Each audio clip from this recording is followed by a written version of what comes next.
Welcome to Year 11, Studies of Religion.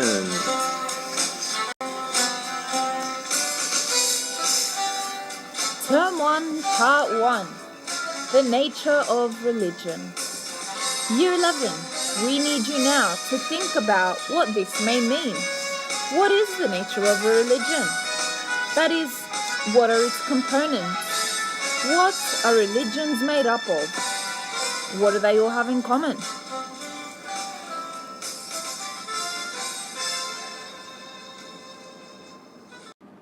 Before we discuss religion in specific detail, we want to explain the meaning of the word nature in this context.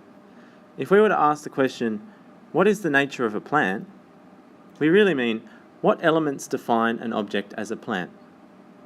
So Ms. Hachidi, what is the nature of a plant? Well, a plant is made up of these such elements: its stem, its petals, its roots, the pollen. There are also other things that we might not immediately think about, such as soil, water, and light, that need to work together to form the plant. So when we use the word nature, we want you to look deeper than the obvious. So now here's a question for you, Year 11. What is the nature of a school? We want you to pause the video and write down 3 things that make up a school. Here are some of the things that we came up with. Inside a school, you'll find teachers and students, textbooks, laptops, the internet, if it's working, and all of these elements work together to form the nature of a school. So now we come to the most important question: what is the nature of religion? What do all religions have in common? Year 11, pause this video, and we want you now to think of 3 things that make up the nature of religion. We want you to dive deeper into this question because this is a question that we'll be exploring and unpacking for the duration of the course. You may have 3 answers now, and they may be 3 good answers, but the important question to ask yourself is, how did you come to those conclusions? Is it from what you've seen on the news? Or from how your parents have raised you? From what your friends have said about religion? Or even from your own personal experience?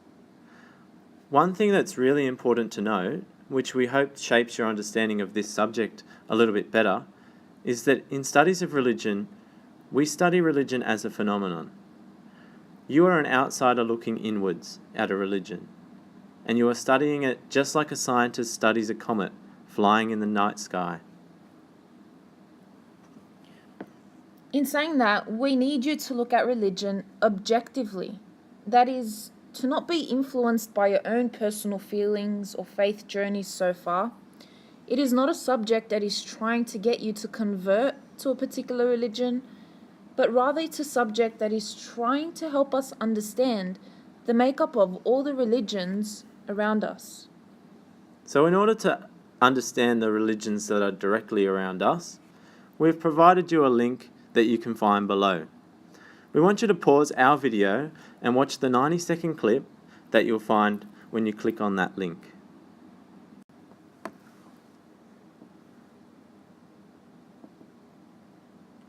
Thinking about the many religions that you saw in the previous clip, ask yourselves these 3 questions. What is religion? Why is there a need for religion? And what do you think keeps religion alive? These are just some of the answers that Year 11 gave to us on the 1st of February 2017. Now, open up your syllabus, and we want you to find as many of these words that you are looking at on the screen in your syllabus. And count them on your fingers. If there are other words that are not yet on the screen, write them down in your notes. Here is a section from your textbook. We'd like you to read through page 5 in your own time but we've also provided a short summary of this section. The textbook talks about religion as being an essential part of the way that humans make sense of the world, and how religion attempts to answer the questions that we have as humans. A new key term that we want you to learn about is the term worldview. The textbook defines worldview as a system of answers shared by a significant number of people, and how every culture has a different worldview. Some of you may be asking, how can we have so many worldviews when there is only one world? And this is a very good question to consider. The term world can mean a few things. The world could mean the earth and all the countries and all the people within it, but it could also mean the life and activities of just one person. For example, you may have heard, "You are my world," or "his world was torn apart after the accident." These are examples of the way that we want you to use the word world. So one particular worldview does not have to be accepted by everyone. Worldviews do not have to be universal. So as we defined above, a worldview is a system of answers shared by a significant number of people. Not everyone has to follow this worldview, but a significant number of people. The term world can mean a few things. We are not talking about the physical earth, the world that we live in. When we talk about worldview, we're talking about an opinion of a large number of people, answers if you like, or things that are shared, ideas that are shared across a large number of people. So you can say that we have worldviews on religion, worldviews on music. There could be an Australian worldview that is different to an American worldview, things like that. Do not get confused by the term world. We use this word in our everyday language. Some examples are when we say, "You are my world," or "his world was torn apart after the accident."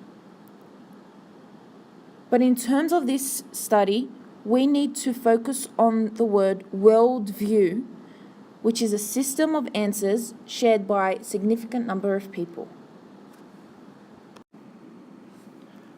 The term worldview is one of the very first key terms that pop up in your syllabus under dot point 1.1. We'd like you to turn to your glossary and add this definition to your glossary. The worldview is a particular philosophy or theory used to explain the world and life itself. A worldview is a framework of ideas and attitudes about the world, about ourselves, about life, and about a comprehensive system of beliefs. And a worldview has answers for a wide range of questions, such as why are we here and what is our purpose in life. The to-do list.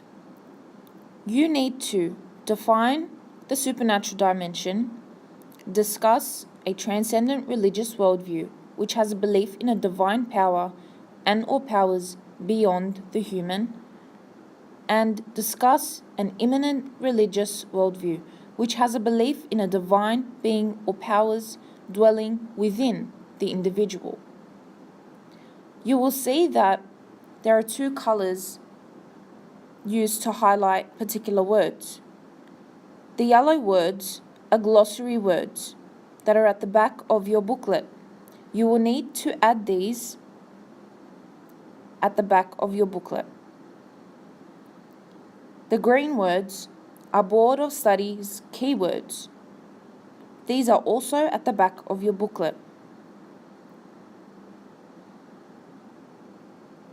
The first glossary of terms that you need to put in your glossary bank are worldview, supernatural dimension, transcendent, immanent, and divine.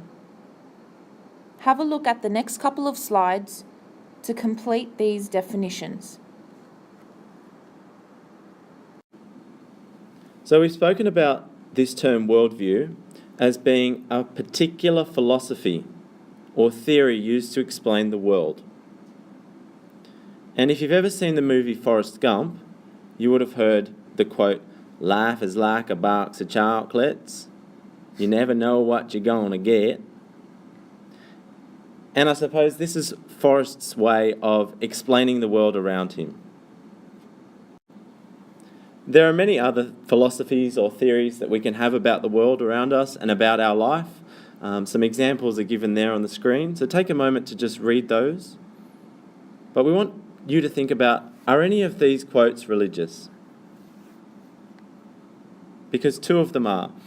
The bottom left is a quote from the Buddha, and the bottom right is a quote taken from the Old Testament.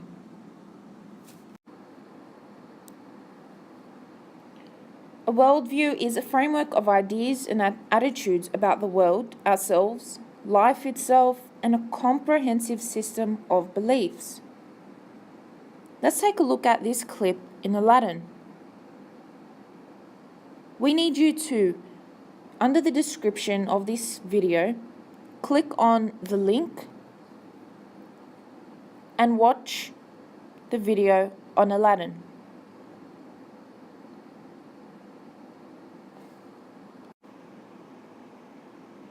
Think about the world of Aladdin. What was he facing? What were some of the beliefs that he had? Why was he angry at the monkey for? What did the monkey want? Also, think about a particular religion that has this parallel when in Aladdin you heard the voice say, "Infidels, you have touched the forbidden treasure. You will never see the light again." Now think about this for a moment. What does this scene remind you of?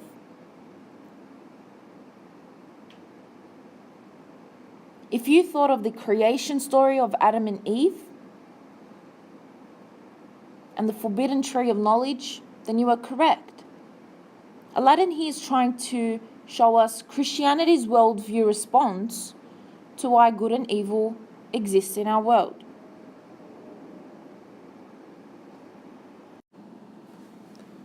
So this worldview, which tries to explain why good and evil exists in our world, comes from Jewish traditions.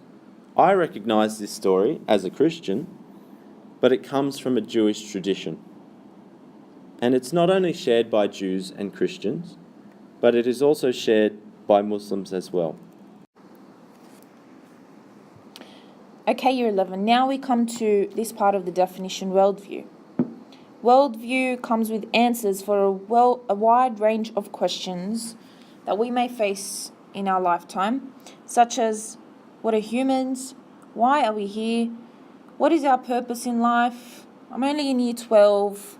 Where do I go from here? How am I going to know who I am and what I'm to do? Well, Dr. Strange is going to show us that he too felt the same way, and we're going to see his response. Now, I want you to pause this video and click on the link under this video's description and watch Dr. Strange and see if you can make any parallels, or if you could try and see the point of us getting you to watch this video. Pause this video now.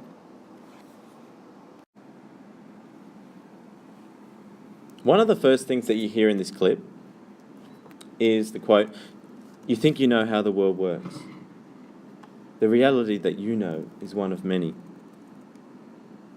And if we put this on religion, the reality that you know is definitely one of many.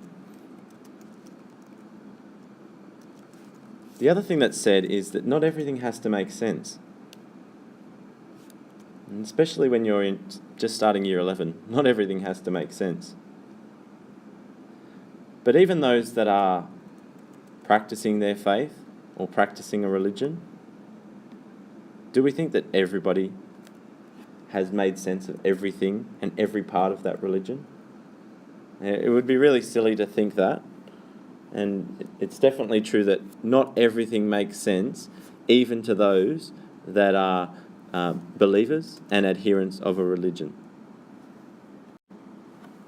But of course, there are ways to become better and to know everything, or to get closer to knowing everything. One of the questions that was asked to Dr. Strange is, how did you become a doctor? Just think about how anyone becomes a doctor. First, they need to have some sort of interest in being a doctor. It doesn't just start by studying. There has to be a spark. There has to be an interest. And obviously, they need to work very hard in order to get to the stage of being a doctor and practicing medicine. So if we talk about religion, how does someone become religious? It doesn't just start by studying or practicing a religion. It has to start with an interest, but slowly develops as a person starts to study, starts to open themselves up, and starts to understand the world around them. 1.1a Supernatural Dimension. Belief in the supernatural dimension is central to all world religions. Religion, by its nature, defies precise definition. However, the central commonality to all world religions is the belief in the supernatural dimension. Thus, it could be said that the most significant element of a religious worldview is this belief in a divine being or power, which is greater than humankind and the natural world. This being or power is believed to be responsible for the creation of life, the creation of the world, for providing a moral framework for human life, and being the ultimate destiny of a person at the end of their mortal life. The supernatural dimension can be also called God, a deity, goddesses, divine beings. So just keep these terms in mind. In simple terms, these are the three responsibilities that the supernatural dimension has in all world religions. These are the questions that we as human beings want answered by divine beings. Number one, to explain how the heck the world was created.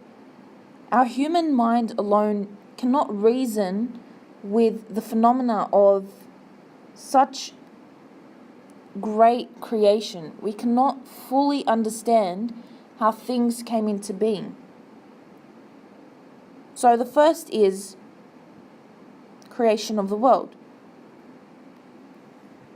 The second, divine beings aim to tell us that this is bad, don't go there, don't do that, and this is good, do that instead. So they offer us a moral framework. They guide our actions, they guide our ethics and our morals.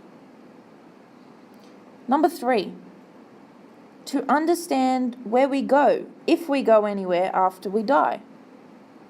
So divine beings guide us towards an understanding about our human destiny and our afterlife. Of course, not every religion has the same response to the supernatural dimension. We know that there are many different religions in the world, and each has their own unique response to the supernatural dimension.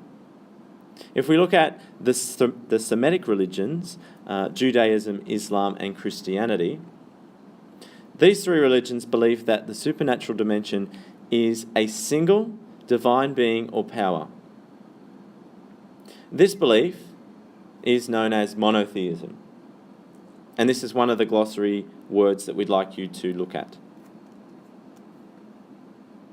The two Eastern religions, Hinduism and Buddhism, derive from an understanding of a number of divine beings or powers, and we call this belief polytheism.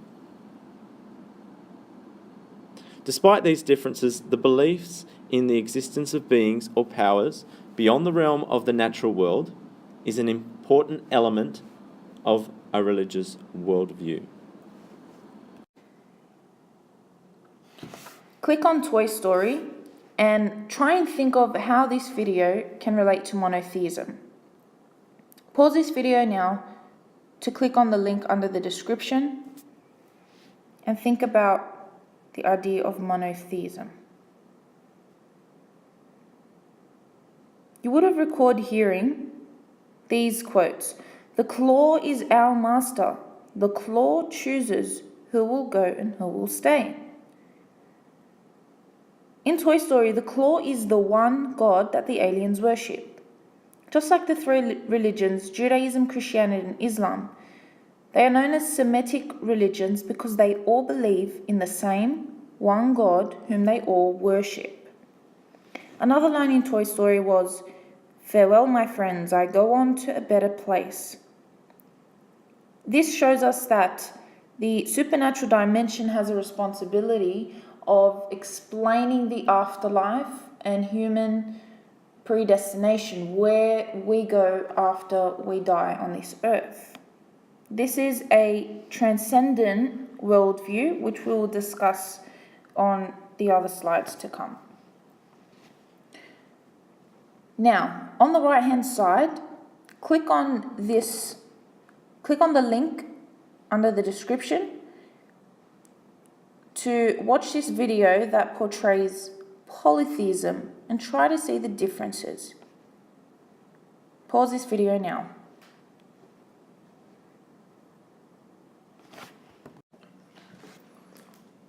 The story of Hercules that you see in the clip is taken from ancient Greek mythology.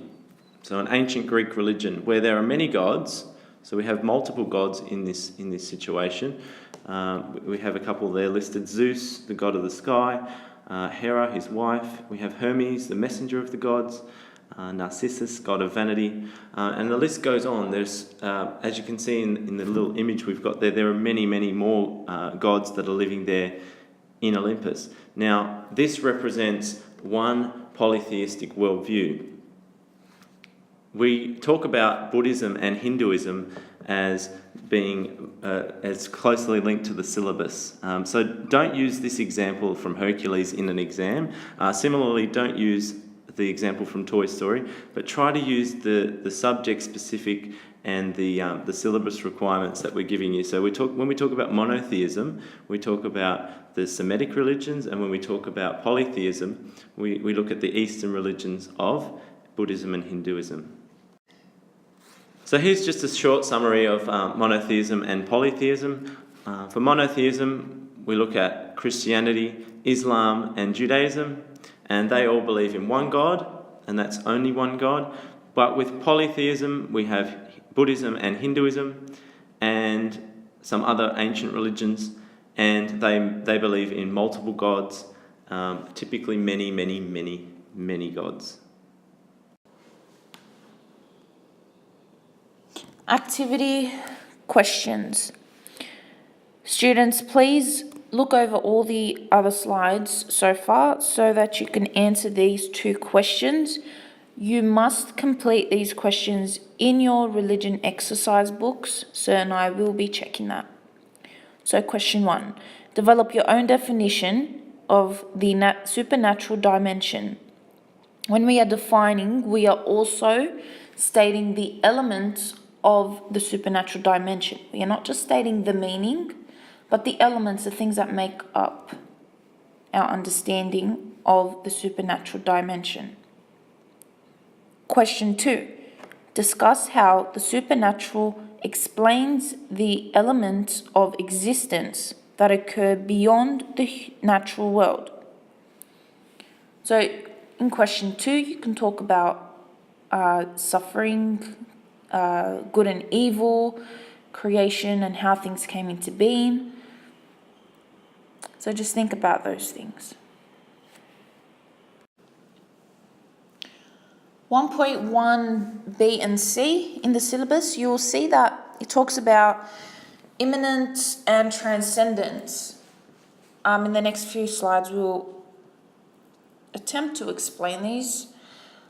These two keywords are characteristics of the supernatural dimension. It is how religions explain the nature of their God or gods. So, in order to understand these two words, I'm going to give you an example of a situation. For us humans, in order to understand the dimension of time, so just forget about everything now, just think of this. For us to understand time, we've created a calendar that separates the days and months and years and seasons. We know that 60 seconds is a minute, 1 hour is 60 minutes, and so forth. Because we can't physically touch or see time, we've learnt these structures to try and understand it. This is exactly the same when we try to understand the supernatural dimension in our lives. We can't see, we can't touch, but we have put terms like immanent and transcendent to try and figure it out for ourselves. So have a look at the next few slides to try and understand the nature of the supernatural dimension in your life. So to complete syllabus.1.1b, transcendent religious worldview. The word trans is a Latin word which means across or beyond. And so a transcendent worldview sees the supernatural or the divine as being outside or beyond the human. And we have three main religions that we speak about when we speak about transcendent worldviews. And these are the Semitic religions, Judaism, Christianity, and Islam. So they all believe in one God. That's their supernatural or divine being. And they believe that God reveals himself through angels, through holy saints, through miracles, and so on. And these come from beyond the capabilities of the human world. There's also this belief that when you die, your soul continues into another dimension that is beyond or outside the human world. So we can think of perhaps a Christian point of view. We could give it a name like heaven, for example.